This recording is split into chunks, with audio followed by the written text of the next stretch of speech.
Okay, we're live. So I always say, hey, hey, hey. Thank you everybody for being here. Our live humans that are here. Hey. And we are streaming live on both Facebook and Instagram so that everybody can hear what we're going to talk about. And tonight we have Steve Gaines, and Steve has a few messages that he's going to share. Probably the most iconic, not probably, but the most iconic realtor and realtor business mind in the industry, and definitely west of the Rockies. So it's super honored to have you here, and also our mentor. How lucky are we to have you on Mondays as our mentor? So you take it away. So, how do you talk to a diverse group of people about money and finance and real estate and all of that sort of stuff? And I think the answer is that you talk about life, because property ownership, from my perspective and what I've seen, and the people that have grown up with me, for lack of a better term, their assets have never been matched by any other kind of investment like it has been in real estate. And always they wanted to know, well, what if? What if it doesn't go well? What if the prices go down? What if the interest rates go up? What if is really, at least in California, it's an interesting answer. There is no what if. There's only up. There's only ever been up in 6 decades. There's never been anything but growth in value. If you can afford to live in a place and enjoy it, why wouldn't you do that versus any other place you could put your money? And if you can afford to be there over a long-term period of time, and there are short-term dips, and there are short-term disappointments, but in long-term, and anything that is as long as 10 years, the opportunity cannot be matched. So, I started out selling real estate, and I was explaining to a young couple that's here tonight. I said, look, the first real estate transaction I ever did with my brand new real estate license was to sell a $12,000 house, a single family home on Dictionary Hill in Spring Valley, to a sailor. It was a single family home on a single family lot, sold it to him for $12,000. The government lent him $12,900, so he had to put nothing into it, right? His monthly payment was less than his rent. He was in the United States Marine Corps on a ship in San Diego for 2.5 years, and when he left San Diego, he left with more money in his pocket than the 5 years that he had made money in the military. Wow. More than ever. Went back to Chicago and has lived a very wonderful life and kept buying real estate. So the opportunities are really limitless. I look back and I think, if you're going to talk about business, if you're going to talk about success, which I want to talk just briefly about, success is something that literally is in your mind. You have complete control over what you're going to be. I remember coming back, and this will be a little risque, but I was coming under the Golden Gate Bridge. And anybody familiar with the Golden Gate Bridge? I was coming under the Golden Gate Bridge, and I had just spent 8 years in Vietnam. I had no education other than high school, and I graduated last in my class from Glendale High School in the late summer. So I really had nothing to come back to except hope and love for my country and a belief that I could make it. And I remember standing in my dress blue uniform on the deck of the USS Kitty Hawk as it came underneath the Golden Gate Bridge.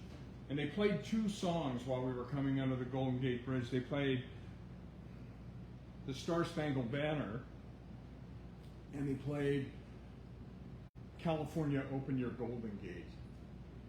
I was 23 years old. I had nothing. And all I could think of as I went over that bridge is, I'm back in America. It's the greatest place on earth, and I'm going to be a success. And I was standing there watching the people who came out to watch us come into San Francisco Bay. And down below me there was a beautiful yacht with topless dancers on it. And I remember thinking, I've got to say something to my friends here about this beautiful yacht and the topless dancers. And so I looked at both of them, and I kind of grabbed them because we were standing at attention, and I said, hey guys, I'm going to have one of those. This is risque. You know what? They thought I was talking about the topless dancer. Ah. I was talking about the yacht. And they had no concept. They had no idea that someone who was an enlisted man in the United States Navy with no education whatsoever could ever own a yacht. So if we don't get anything else out tonight, there's nothing in this world, if you make some smart investments in real estate, if you put yourself out there and you work harder than anybody else is willing to work, that you can't have. I remember literally sitting having lunch with Warren Buffett. I had sold him my company that I built from scratch. It was the largest residential real estate company in America west of the Rockies. I had 6,000 agents and 2,000 employees. I sold it to him for huge amounts of money.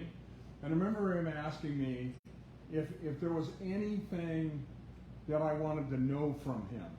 And he said something when I asked him the question. I said, Warren, no, I don't want to ask you specifically. I want you to tell me something that will help me with my business in the future. And he said, it's about integrity. And you want to remember, with all of the things that you're going to be told and all of the investments that you can make and all of the education you've ever had, without integrity it will end in disaster. I said, how could you describe integrity to me, and how do you stay with the kind of integrity that it takes to become Berkshire Hathaway? And he said to me, Steve, he said, I've always operated under the same rule. He said, whenever I did anything, I have always thought to myself, would I want my mother to read about what I just did in the local paper?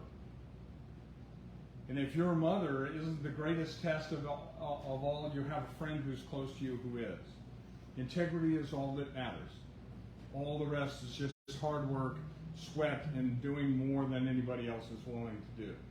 So please, just remember that whatever endeavor, whether it's buying a new home, whether it's making an investment, whether it's going into the real estate business, whether it's going out of the real estate business, do it with integrity. God bless you all. Thank you very much. Thank you, Steve.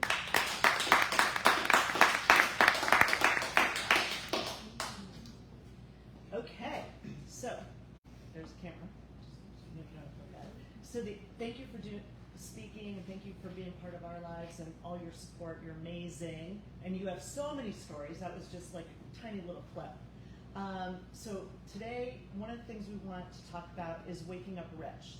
And we received a phone call, I think 3 years ago, if I'm not mistaken, 4 years ago, from one of our past clients, and she's like, I want to buy a property for my son Bo. I'm like, well, that's kind of wild because he's 7 or 6. I'm like, okay.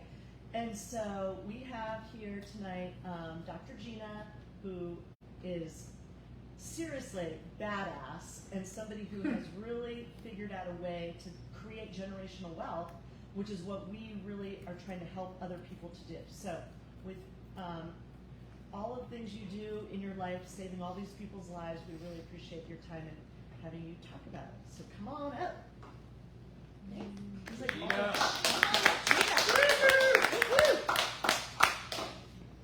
don't even feel like I'm supposed to be here. I just kind of live my life and do my thing. I think what MaryBeth was talking about, I guess I should say, I grew up in my dad invested in real estate, so I had a lot of experience to real estate investment early on, and I would say you're totally right. Like, real estate has dividends that I don't think that you can predict early on. People talk about cash flow and they talk about all of these short-term things, but I feel like real estate is really a long-term game. Like, my dad started investing when he was in his early 20s, and now he's 72 and has 50 properties in the Bay Area and is like absolutely crushing it because, and not because, I mean, he's a doctor and he worked really hard, but he put all of his extra money into that. So I guess I'm trying to not do exactly what he did, because that was a little crazy, but do a little bit of that for my own kids. It's getting harder and harder to buy a house. You know, I bought a house in 2007, right before the crash. And I was during residency, because I'm a surgeon. And during residency, and I, lived there the whole time, but then I had to leave, and hanging on to that house was a little bit tough, but you're right, in 10 years, I was able to turn it over into a home in San Diego, despite the unbelievable crash. And then ever since then, I've been trying to accumulate. My experience with, my difficulties, buying my first house, I really want to make sure that my kids can buy a house and have a place to land, no matter, what they do or what happens to them. So after we bought our house, we live in Cardiff, and after we bought our house, I wanted to make sure that I bought somewhere else in Cardiff that they could live, because Cardiff is just getting more and more and more expensive. So I bought a condo in Cardiff nearby, 2 years after my house, and it wasn't anything special. I just worked a lot and saved a lot and bought what I could afford. And then the next year, I continued to work a lot and save a lot. And then I did actually save on my taxes because of all the write-offs from that house. So I was able to buy another house in Cardiff for my daughter. That would be 2021. And again, tons and tons of write-offs. I thought I was completely maxed out. After that, I was completely maxed out. Very stressful. I Very leveraged stressful times. everything for that second house in Cardiff. But somehow I rebounded by 2022, and I thought, well, it would be nice to have a cabin in Big Bear. So in 2022, we got a cabin in Big Bear. Again, I leveraged everything, and I'll be back. Right? Yeah, because I don't know, people ask me if I'm pulling money out of houses to do this or what. I'm not doing anything special. I just go to work and I save my money, and I don't waste my money on things that I don't need. I definitely go places. Going to Hawaii on Wednesday. Definitely spend our money, but we don't waste it on things we don't need. Beyond that, I don't really have much more. I don't even feel like my story is that special. It's very special. What would you say, Gina, us being a realtor on this, that the property, the condo, what would you say as far as it's a rental income? At one point you had it as nurses, traveling nurses. Oh my gosh, yeah. At first I did short-term rentals because I needed to do short-term rentals. This is my first investment property. I needed to do short-term rentals to be cost even.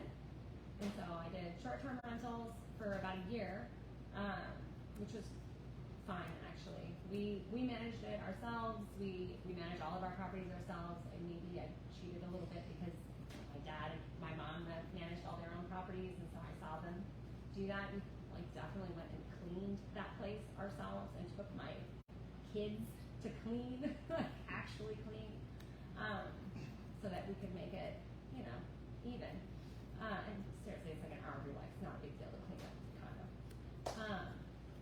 How much do you feel it appreciated since you bought it?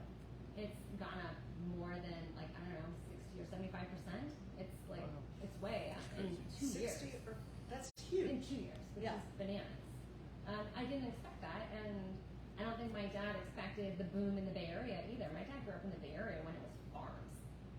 He just was looking for a stable investment, and real estate is stable. Nobody knew that Silicon Valley was going to become what it became. It just, it did. And I think all real estate markets have their moments where they go up and then they level off, they go up and they level off, and maybe they dip a little bit, but over the long term, I think it's incredibly safe and stable. And how about your property that you bought for quietly Tinsley? She can't watch this video. Yeah, we can't let the kids know that they have man-made places. They still have to work hard. That property's gone up 50% in a year, which is crazy. 50%. I got a really good deal on that house though, because I know my home market really well. I watch my home market, and that house just had some quirks that I knew I could fix. My husband's really handy. He can do some construction and some plumbing and some electrical. And so with just a little bit of electrical and drywall, I was able to fix this very quirky house and make it not we had to walk under and through Through a a closet. closet. Through a Like we had to bend down and walk through a closet Through to a get hole to get to the bedroom. to get to a to get to the bedroom. bedroom. I mean, it was definitely a visionary. Yeah, you need to have some Scenario. legs. And God, that's what I've been looking for. You need us. yeah. I've got a good nose for the good deals. I have a good nose for the things that are quirky and scare people away. And you've got 2 units in that property, I have correct? 2 units on that property. Right. So Yeah. technically 3 units plus you've got your vacation Plus the rental big and bear one, bed. which we're doing short-term rentals for. So that's a lot in technically 3 years. Yeah. Back to back to back. You know, January's coming around the corner. I know, you better call for me. I always Yes. say I'm not going to buy another house. Every January. you Every have- January, I'm never not buying one. Okay. Maybe. And it's true, you do. You go through complete saving, Yeah. and then you just deplete every penny. I'll wipe it all out. Yeah, I mean, Yeah. she's all in, and it's a big, intense scenario to go through the process, It is. and it works. It's like down to pennies. no, you can't do that. She's spinning a sign on the street corner. I need Yeah. a peanut butter sandwich. Right. So, yeah, I don't know. I like. Well, thank you. Thank Yeah. you. Does anybody have any questions for Gina? You thought that Gina and, Yeah. and Oh, Steve has you do have a good point on this one. you know, I think, Gina, what gave you the thought process to take this first step when you did it? Your dad's success, or? The very first step when I did it, I don't know, I had saved up some money and I wasn't sure what I was going to do with it, and I was going to I was thinking of putting it back into my home that I had just bought and making the home, I bought a house in Cardiff, it's like this little 1950s bungalow that needed some love also, and I was going to, but then I thought, you know what, I need to start building some assets here. You could have got a really cool car. I could have got an amazing car. I drive a very cheap car. I could have done a lot of stuff, and I thought that I really should start building some assets. And my kids need a buffer. That's a real privilege to grow up knowing that you have a buffer. I grew up knowing that I had a buffer, and I wanted my kids to be able to grow up knowing that they had a safety net. Do you ever feel really good about hanging something on your own wall? I feel good about Because it. I own it. It's Yes. it's not something I have to rent and just watch the money go away. Yes. Yeah. I mean, Thank you're you the true- so much. So congratulations. Gina, It's you're so the great. true person that wakes up rich, and your tenants pay your mortgage. My tenants do pay my mortgage. They absolutely. But it was tight for a while. You had to do the Definitely had to. short-term rental and all of I that did. I stuff. had to do the short-term rentals, and then the rental market Yeah. went up a little bit, and then I transitioned to long-terms. And they So- continue to go up, the rental markets. And We think of don't it, have she enough bought houses. two Nails. properties. She bought Nails. 2 of these properties during the pandemic. Yeah. Yeah. Like we were meeting with masks, we were terrified. She's a doctor. We're like, oh my God, do we touch each other? What's going on? Like, oh my word, we can't hug. I mean, it was a And lot. just so people know that doctors typically don't do that. They do not. No, They do doctors are not. horrible This about is yeah. They're I really mean, bad with so money. congratulations for Thank you you. So because true. Yeah. I've met a lot of doctors that have cool cars. Yeah, it's really Yeah. amazing There's cars. a ton of doctors who are brilliant in their I'm field, definitely but a they loser do in not parking have lot. business. You know, A lot of them. as you went through all your formal education, and many of our clients have got really cool backgrounds in education and so forth. I had an experience that I think you would agree with. I was coming back from the war, and I went to a library on the ship, little bitty room, not the size of from here to there, and I went in and I decided I had to learn economics, right? And that I wasn't going to have time for anything else, so I just had to get something done before I got off the ship. So I picked up a book by John Maynard Keynes, which is called, he was then at that time the father of modern American economics, and a lot of people read that book in college. It was a must. And I remember opening it up, and life is this simple. It said on a big page in big print, it said, profit is directly proportionate to risk. John Maynard Keynes. I closed the book and I knew I was going to be rich. Right? Because risk is something that we have to take on. or we don't make it with the kind of energy and enthusiasm that your father did. And he took risks. There's no question about it. But less risk is available in real estate than any other investment. Remember, I bought a company in the big tech rush, and it was called Kablink. And it was like the coolest idea I'd ever heard of. It was a great way to work. And I bought Kablink, and I was going in my limousine to one of my offices, and my driver was driving, and he'd set the newspaper down for me in the back of the limousine, and the headlines of the San Diego Union said, "Kablink is kaput." Right? That's what I got out of the stock market. Go for real estate. Thanks so much, Gina. Thank you so much. That is awesome. Okay, Philip Fredrickson, make sure you're on camera.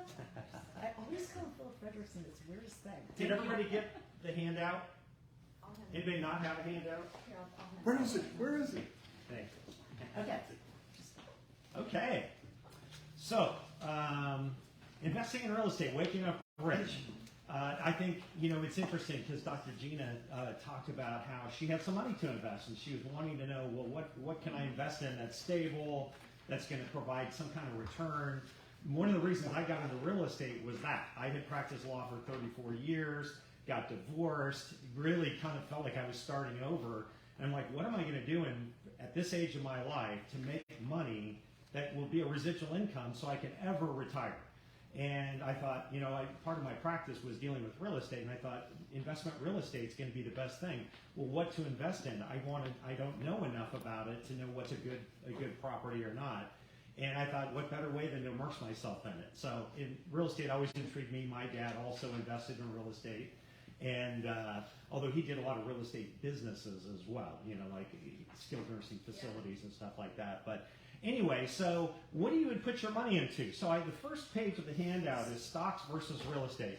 I am not an expert in the stock market or anything like that, but I want to give you two quick scenarios just to kind of show you some differences in why real estate. Why is that the best investment? So if you look at example one, if you had, let's say you had $250,000 that you had set aside and you wanted to invest that. Well, how do you do that? Well, you put it in the stock market. And if you did that in January 1 of this year, let's look at what you had now. The stock market is down 20.95% this year to date. That's just through the end of September. So if you had put your $250,000 in the stock market, you now have $197,625. Not a great result, right? So let's conversely on that. What if you put it into real estate? What if you use that as a down payment on investment real estate and you bought $1 million property? Typically, you put 25% down on investment real estate unless you're going to live in it. And so you put $250,000 down and you get a loan for the rest of it. So the difference is leverage, okay? So what happens when you do that? Well, if real estate this year, and this is conservative, has gone up 7.1% year to date. You hear on the news all the time, it's crashing, market values are dropping. And really, it's just not accelerating as fast. It's not going up. The last 2 years, we had over 20% increase in values for 2 years in a row. One of the reasons Gina had 50% increase in value was exactly that. So, but here's the cool part about real estate. You earn money leveraging your money. So let's say it like 7.1%. It's not. You didn't get just 7.1% on your $250,000. That would only be $17,750. You get it on the whole $1 million property. That's $71,000 that you went up to. So now you're $250,000. Instead of losing $52,000, you went up $71,000. You now have $321,000. Okay, because of leveraging. That does not even include all your tax benefits. You get to write off your property tax, your interest. You get to depreciate the property. That's like free deductions, because it doesn't really go down in value. And then not to mention that your tenant paid down your mortgage. So you've actually got more equity in that property as well as all the tax benefits. Plus you're renting it out. It's covering, if you buy the right property, it covers. But it comes close, because rental prices, if it doesn't your first year or two, it will by year 3 because the rates keep going up and up and up because we don't have enough housing. So what a huge difference that is. Now you might think, well, okay, but the stock market had a terrible year, and yes, it has. I've lost a fair amount of money in the stock market. But let's look at a typical year. Historically, the stock market earns about 10%. That doesn't account for inflation or anything like that, but inflation is usually only 2 or 3%. It's super high now. But it's about 10%. Well, guess what? In San Diego County, appreciation in real estate is roughly 10%. Sometimes it's a little more, sometimes it's a little less, but that's pretty average. Across the country, it's 4 to 6%. But in San Diego, because we're so short of housing, and everybody wants to live here, it appreciates faster. So let's look at in a typical year. You put your $250,000 in the stock market, you get a 10% return. What does that give you? You get $25,000, right? And so now you have $275,000 that you earn. That's not too bad, right? 10% over 7 years, and I think Deja's going to talk about this, you about double your money, okay? But how does that compare? Not to mention, if you have some sales of stock and they churn it all in your account, you have some taxes to pay on that too, okay?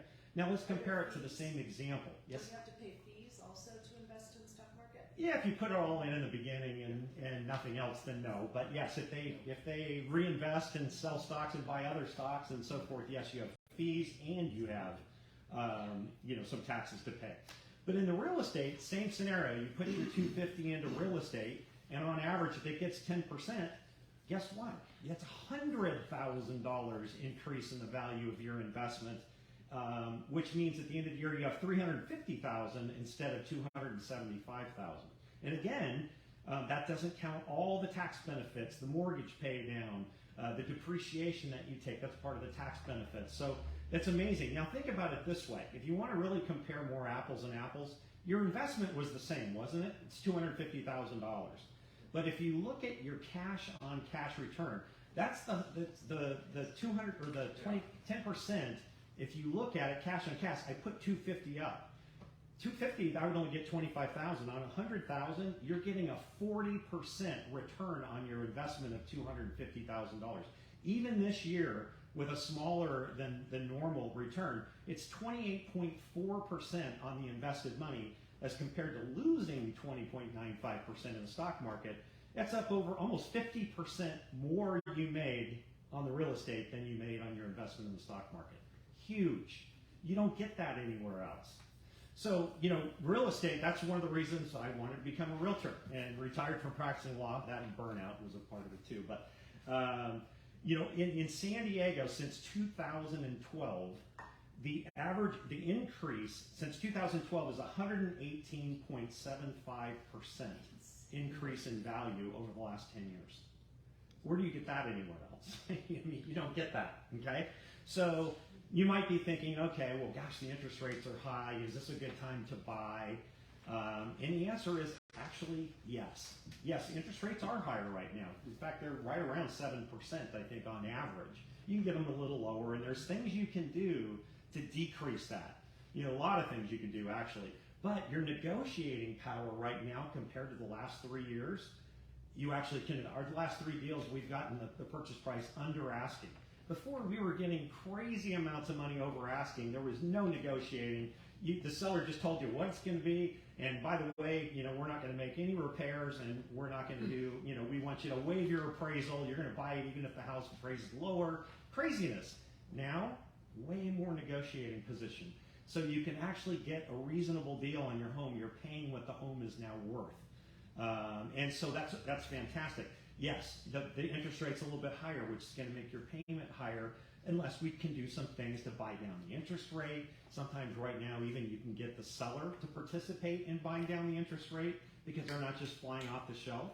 But it's a great time to sell your property as well, because you still are getting top dollar for your property. You're just not getting these crazy offers, hundreds of thousands of dollars over asking sometimes. So what is the real deal with the interest rates? It's interesting because the reason why our interest rates have gone up is because we have inflation, right? Inflation is out of control. The only way that the Fed can really contain inflation is to raise the overnight lending rate, which they call the Fed rate, which does not directly impact mortgage rates. They're calculated on something totally different, not not the Fed rate. Is there a roundabout impact? Yes, that's why interest rates have crept up. But guess what happens? We right now are officially in a recession. Normally, how do they handle a recession? They lower interest rates. They can't do it right now because inflation's out of control. But what's going to happen as soon as they raise the rate a little bit more, they're going to get inflation under control. Now they have to contain the recession. So they're going to start lowering interest rates. And what's interesting is the second page that I gave you is a historical chart. This is by Freddie Mac. This is their chart off their website. And it shows you all the way back, I think it's 1970, what interest rates had been. And you can see at one point they were all the way up 18, 19%. But now you see we're right around 6.5%, 7%, somewhere in there. And so what's going to happen when they start dealing with inflation? See the little gray areas as you go across the chart, you can see the areas that are in gray. That is when we've been in a recession. And if you look at that, every time we've had a recession, the interest rates go down. And that's what's going to happen in this too. We have a recession now, they would normally be lowering rates, but because we have inflation, they can't. But as soon as that's over, and most prognosticators are saying it's going to be sometime next year when it's finally under control and they're going to start lowering the rates. So guess what? When you're buying a house now, you marry the house, you marry the property because you love it. You only date the rate because as soon as it drops, you're going to refinance and you're going to get your interest rate down and it's going to be more reasonable and that's going to help your cash flow and the whole scenario. And again, every year your rents are going to keep going up, because there's not enough housing in San Diego to buy or to rent. So it's a great time to be a landlord. This is the perfect time to invest in real estate. And just keep in mind, there's things you can do to lower the rate a little bit, but it's also going to change and you're going to be able to drop that rate to something more reasonable that you're used to. It may never get down to the twos like we were, because that was a lot due to COVID and high demand for housing because people had moved to small houses and now needed more space, and there's a lot of reasons for it. But perfect time to invest, and that's really about all I have. So I'm going to bring up Deja Correa. She is with Point Mortgage. She is our preferred lender. She's helped a lot of you and has helped a lot of our clients. She's amazing. She's also an attorney. Don't hold that against her either. And she also is a real estate broker and had her own brokerage at one point in time. So she's super knowledgeable. And the best part about Deja is she's an awesome communicator and really can make things easy to understand that are sometimes complex. So here is Deja Correa. Thank you. Hello, thank you for having me. So I've been in this industry for a long time. I own my home. I also own investment property. So hopefully I have some good insight for you. When I go through the packet that we have right here, I'm going to go left to right from top to bottom, and I'm just going to touch on a couple important things to note in these documents. And if anybody who's watching this wants to see some of the documents we're giving, if they message you or reach out to you, you'll send them copies of them? Great. Okay, so we've heard a lot of conversation about inventory, right?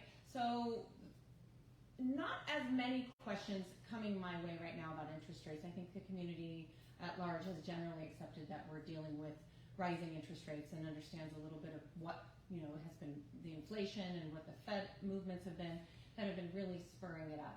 But the question I'm getting is, where's the market headed, right? And we had a lot of conversation about appreciation here, real appreciation that people speaking today have experienced. But let's talk about what the longevity of that kind of appreciation may look like, right? Nobody has the crystal ball, but we can talk about some market forces. So, big market force that drives almost everything that we do is supply and demand. It drives interest rates, it drives housing prices, it drives commodity prices, right? It drives to the decision of which washer and dryer I'm going to go with because supply is so low, right? We have supply chain issues and stuff. So we're feeling these rise in costs and across the board. So scarcity is a big issue with the housing market. And back in 2008, we had construction going on, widespread construction. That had halted for 14 years. We're starting to see new construction starts in much higher levels than we've seen for 14 years, but we have what is a 14-year lag in that. Analysts predict it's going to take about 5 to 6 years to write that. So we're not going to see kind of the housing starts that are going to make that difference in scarce product.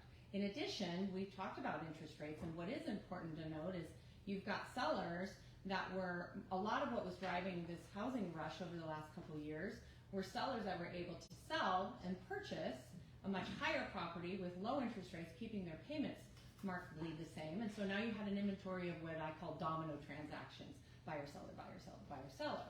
Well, you have a lot of sellers who might be, now they're in their forever property and they have some of these really low interest rates.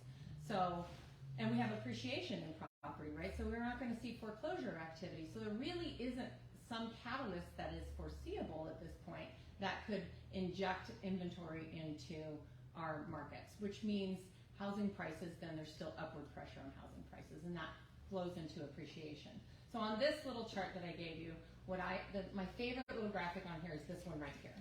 And this shows you that we have about a 75,000 unit housing need and about 9,600 new houses under construction.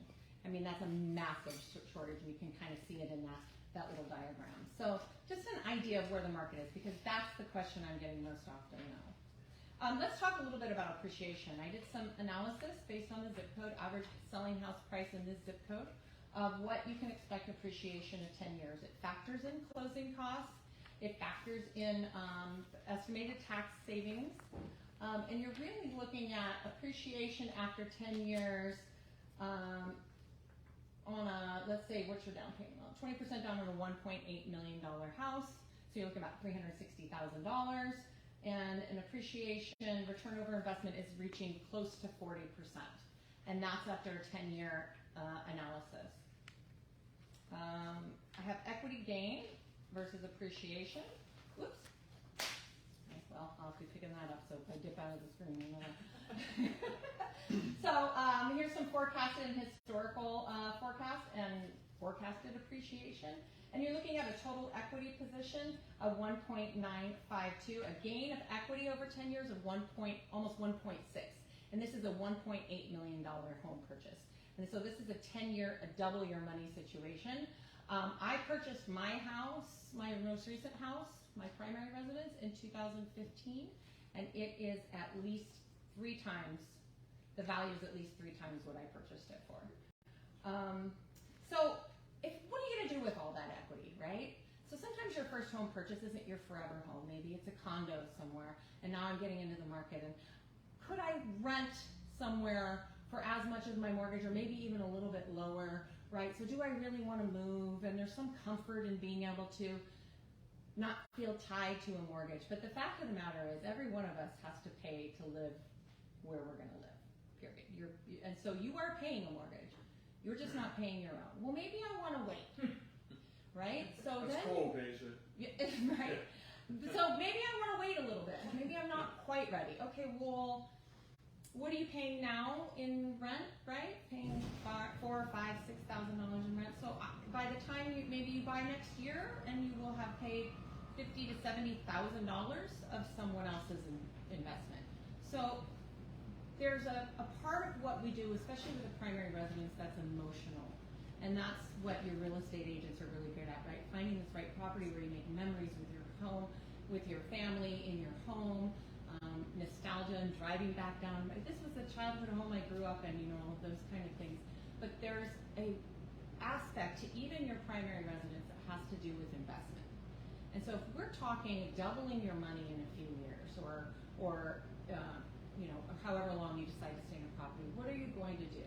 So if it's a starter home that you're into, you get your foot in the market and you freeze your position in the market, because the market's either going to move with you or without you, right?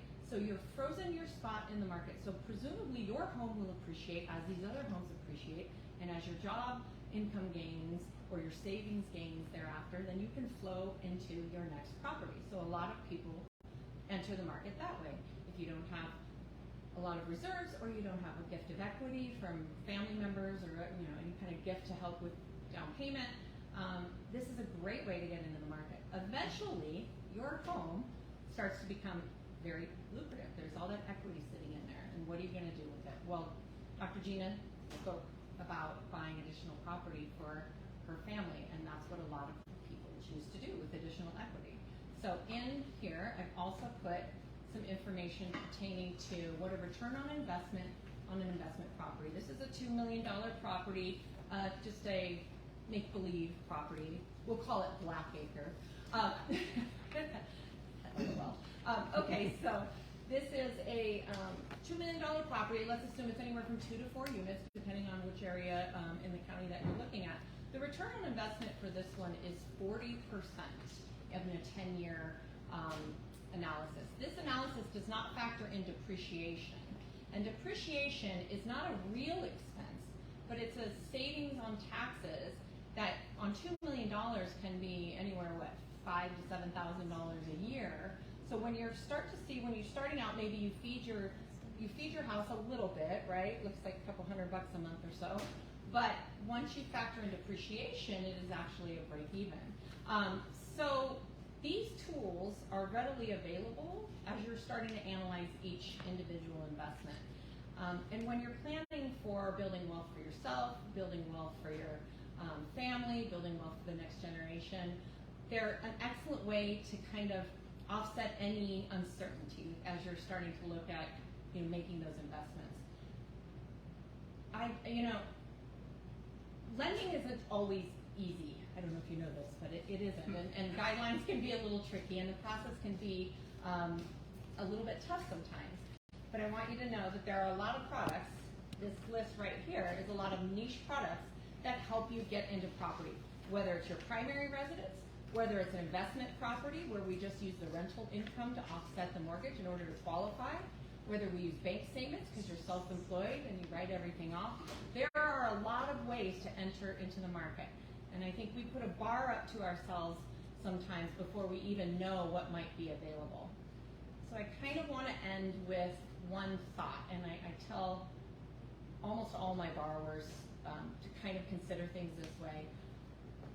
When you are deciding, this is hundreds of thousands or millions of dollars of investment, and it's a serious investment, and it can cause a little bit of anxiety even when you feel totally committed to the purchase, right? Dr. Gina's nodding over there.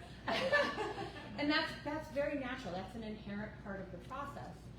But what I recommend to every borrower is to think about regret versus disappointment, right? So when you're deciding what move to make, you think about, am I going to regret not entering this market today when inflation continues to go up, housing continues to be scarce, interest rates continue to rise, interest rates also with inflation dealing with the supply and demand of money and lending in the market? Am I going to regret not doing that? Or am I going to be able to say, I put my best foot forward and I worked hard and these are the properties I have. I'm disappointed that I didn't buy the $2 million house up front because I had to put my foot in the door, get my foot in the door. I'm disappointed I didn't do this 2 years ago because rates were a little bit better and I'm dealing with today's rates. But I'm really going to regret if I don't do it today. And that scale I'd like to leave you with when you're making decisions about whether or not to buy. Thanks.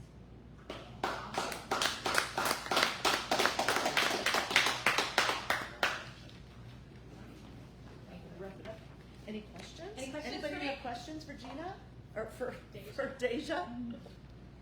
Or, yeah. DSCR investor loan programs. Yeah. What's the minimum down payment on something like that? So DSCR, it has to pencil out, right? Because you need the rental income to offset the mortgage by at least 75% of the mortgage. So it will go below 1, which a lot of people don't realize. Can you explain what that means, Uh-huh. a DSR? So DSCR stands for debt service coverage ratio. And the way these loans work, and I mentioned it earlier on some of these niche programs, is if the rental income projected from an appraisal rental survey, right, if it is enough to cover the mortgage or 75% of the mortgage, then we don't need any income qualifying documentation. It's a very streamlined process.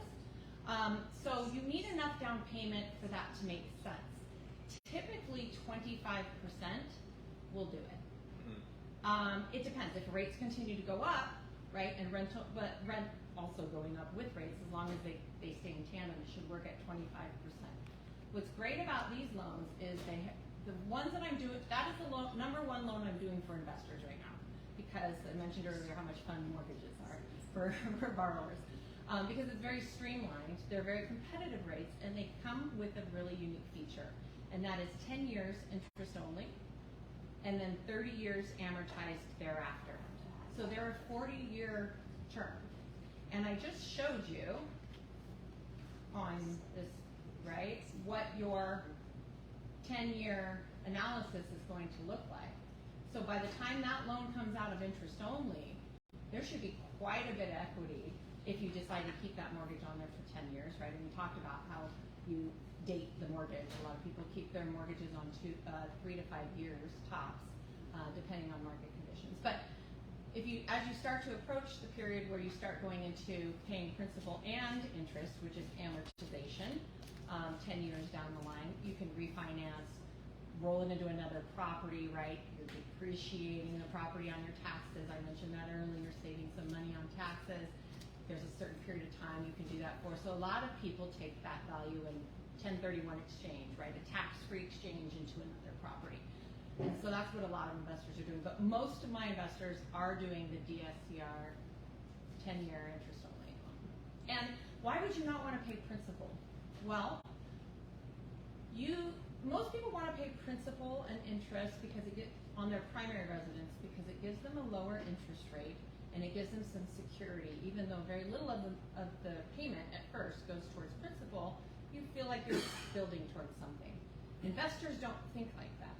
They only want what they can write off against the income that they make. You cannot write principal off. You're only writing interest off against the income that's coming in. And so the interest-only loans are very attractive. Interest-only loans, they should, more people that are doing their primary residence should think about them. Yes. No question about it, because the amount that you pay down in your first 10 years of having a 30-year mortgage is insignificant. And so the opportunity is sometimes so much better from a leverage standpoint to pay interest only. It sounds scary, but it really is. You tapped on it. You're only slightly denting the principal balance of your house. And most people don't pay off their house. You can't borrow money this inexpensively in any other way. You cannot borrow hundreds of thousands or millions of dollars at 5, 6, 7, 8% over 30 years and sometimes over 40 years in any other way. So leveraging that way to have cash flow to do other things is important. And so interest-only loans are great for that reason. There's another reason they're really good. Money is worth more today than it is going to be worth 30 years, 25 years if we talked about this earlier, doubling up on payments, right? Cuts off about 7 years off the end of your mortgage. The money that you're putting in today is valuable. That money, 23 years into your mortgage is not going to be as valuable. But there's a different mindset between primary residence and investment. But if you speak with a mortgage loan officer that's going to go through all of your details with you, you can start to balance that for primary as well. And as an investor, because it's interest only, the payment is smaller and your cash flow is better. Correct. So You're bringing in more money when today. you're worried about cash flow, the interest only loan gives you the cash flow. Correct. Yeah, and it's a way. People will cash flow. Well, especially with debt service coverage, they're going to cash flow right out the gate because not factored in that debt service coverage is tax deductibility of depreciation and all of those things. So it will absolutely cash flow. Yeah. Steve, you want to say something? Yeah, I think that we talked a lot about second home investments. We talked a lot about investment properties. I think it's sort of important to understand that there's also another advantage that happens in the market that we're in today. In the market that we're in today, let's just say that you have a $800,000 piece of property and it's gone down in value or goes down in value in the next 3 months by $20,000. So it's $800,000, you're now at $780,000 in sale price. If you are in the financial position based on your income to go up instead of down, right? If you can take your $780 at max $800,000 house, sell it for $780, and buy a house for $2 million, how much did their house go down in value? So the leverage is significant to step up. in a very difficult market, and it's very difficult for people to see that. The other thing that I think is truly something that everybody should be aware of is that if you can make your payment, if you have a stable income or an income that you know is going to continue to rise, buying a little more rather than a little less makes a whole lot of sense. And I'm just going to give you a fairy tale for a second, because I said in the earlier part of this meeting, profit is directly proportionate to risk. So just a little example, you guys can check out the address. I decided to stretch one time, and I bought a house when I could only afford $800,000. I got the owner to sell me with 100% financing a $1.2 million house in La Jolla at 1330 Inspiration Drive. The interest rate that the owner carried was 11%. The interest rate in the market was 9%. I went out, I became relatively successful while I owned that house, but I was robbing Peter to pay Paul to make those interest rate payments at around 12%. I got a little bit successful, and I did a remodel on a $1.2 million house. So I remodeled the house, and I did a $4 million remodel on a $1.2 million house. So remember, there's an old adage that says location, location, location. Go drive Inspiration Drive sometime. I stretched with everything that my family had. I built a $4 million upgrade on a $1.2 million house. I took it from 2,500 square feet to 14,000, right? I lived in the house for 17 years, right? It was nothing but joy for my family. You couldn't have lived any better. No place in the world is better life than La Jolla. And I had $4 million, right? The original $4 million plus the 1.2 that I bought the property for. So I was in the property for 5.2 million, and in the worst real estate sales year in San Diego history, which was 2011. 11, okay. Right? It just kept getting worse from 2008. In 2011, I sold the house for $13,700,000. I made $10 million on the house and lived in it for 17 years. These are not fairy stories. These are the truth. Survive, put it into real property, buy what you can, struggle if you have to, but remember that America's wealth is built on single-family homes and residential properties from one end of America to the other, from New York City to the Pacific Coast. Very good, Steve. Any questions, anyone? I have a question for Steve. Yeah. So, Warren Please. Buffett's #1 rule for investing is don't lose money, and then his second rule is don't forget rule #1. What is your #1 rule for investing, or better yet, what is your #1 rule for investing in real estate? And you kind of answered it in your last question, but maybe for someone who's getting ready to figure out how much risk they want to take on to reap the rewards, what would be your #1 tip for investing? I think the most important rule, whether it's an interpretation of what Warren says, or whether it's what Warren said, is do not invest more money or borrow more money than you can comfortably pay. Right? Now, I've gone beyond that in my life a number of times, and I've owed a lot of money and taken a lot of risk, but I wouldn't recommend it. I would recommend to do what Warren says, and that is, as long as you're secure in your position and you can afford the monthly payment on what you bought in real estate, then you're good. What you have to be a little bit afraid of is if you're entrepreneurial to the sense that you've got a business that you're taking huge risk in or whatever, you have to have stable income. And I think stable income is the key to what you can afford to make in a mortgage payment. So if you can afford to make the mortgage payment and you have stable income and you're going to see just a price index that's going up, I think it's a sound investment, and you're going to grow and live with your family in an enjoyable place. And I think that's an easy bet. Warren Buffett, I asked Warren Buffett to tell me a story about something that he did that no one knew about, right? And what he's going to tell you and what you read every time you turn around is he never sells anything. Now he does sell some things, but that's the corporation. Just don't sell, right? I said to him, I was with him when he gave $30 billion to Melissa Gates. Right? It was the biggest single donation in history, and I was with him that week in Omaha, Nebraska. And I was sitting talking to him, and I said, could you just tell me one thing, Warren, that hasn't been written about what happened when you gave away the $30 billion? He said, yeah, I can tell you a story, Steve. I know you're a storyteller. He says, this is a story you can tell to anybody you want, so I'm telling it to you.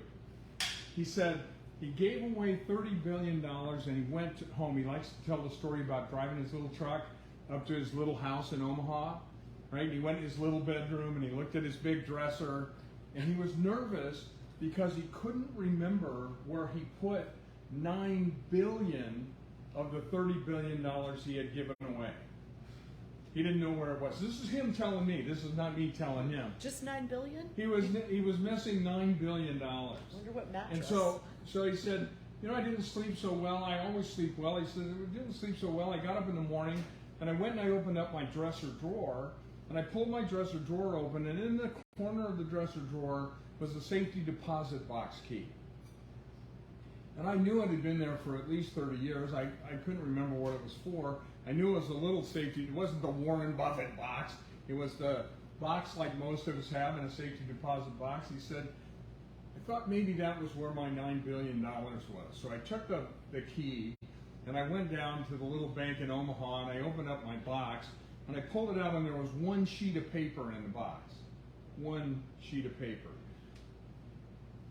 Pulled it out, he looked at it, and he said, Steve, that's where my $9 billion was. I said, Warren, what was the sheet of paper? What could possibly be worth $9 billion? He said, it was the original stock certificate for the day that I bought Berkshire Hathaway for $9 a share. Oh my gosh. You see, he never looked. He never thought about it. Once it was an investment that had been made, he never considered selling it, he never considered losing it, and he never worried about where it was. That's the comfort of genius in investing. No question about it. So if you can buy it, take all the risks that you have to, but make sure that you can afford to keep it, it will go through the cycles, and it'll turn out to be the wealth for your whole family and your entire future, and even your grandchildren. It's amazing. So there are so many things that you can invest in today, so many risks you can take. There's currencies that you can invest in. Invest something if you want to, but put the majority of your wealth and your income into solid, livable real estate. Thanks. Wow.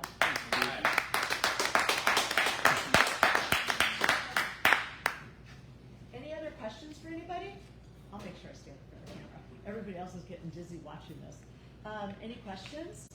So one of the things, first of all, thank you guys again for being here. Steve, Dr. Gina, Deja, phenomenal. Thank you, Philip Fredrickson.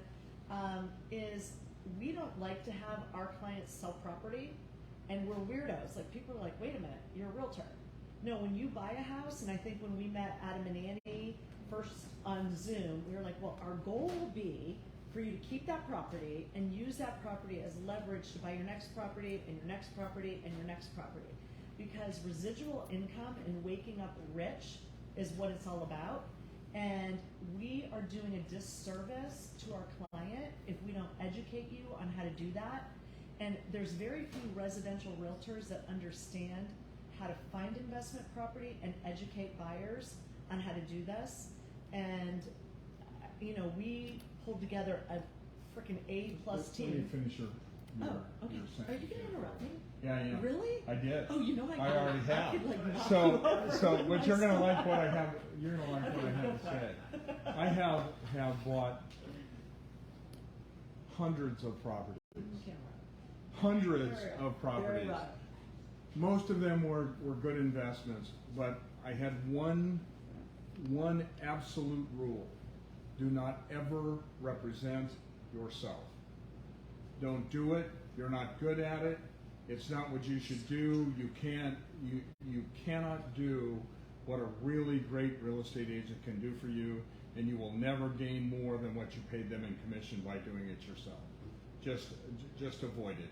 I literally have owned some of the most beautiful properties in San Diego County, in Cabo San Lucas, and all kinds of places.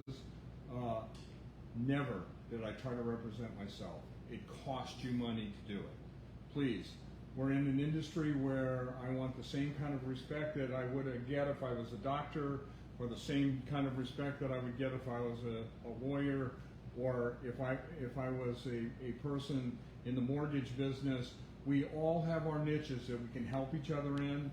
Don't not get a specialist when you're selling or buying real estate. And you're the best. Oh, thank you. Thank Yeah, you. you and Philip. Thank you, Philip. Thank you. You can interrupt me. I'll let you. So anyway, again, thank you guys. Any questions? I mean, you've got Gina here, who is literally building generational wealth and sacrificing every penny every year. She's like, save, save, save, save, save. Okay, right. Let's buy something. And watching it like double, 50%. I mean, that's crazy. So cool. I love that. And we've got Adam and Annie, who are new to the real estate market, who are never going to sell. They're only going to keep building, building, building, so you guys can have babies and stuff, because I'm your aunt. And we've got 2 new realtors here in the business. Well, 1 brand new realtor. How many years, Dennis, have you been in the business? Almost 5. 5 years, okay. And Steve, how about you? 3 years. 3 years. So hopefully this was helpful and beneficial, and I want to thank all of you guys, and I'm going to cancel this thing so we can just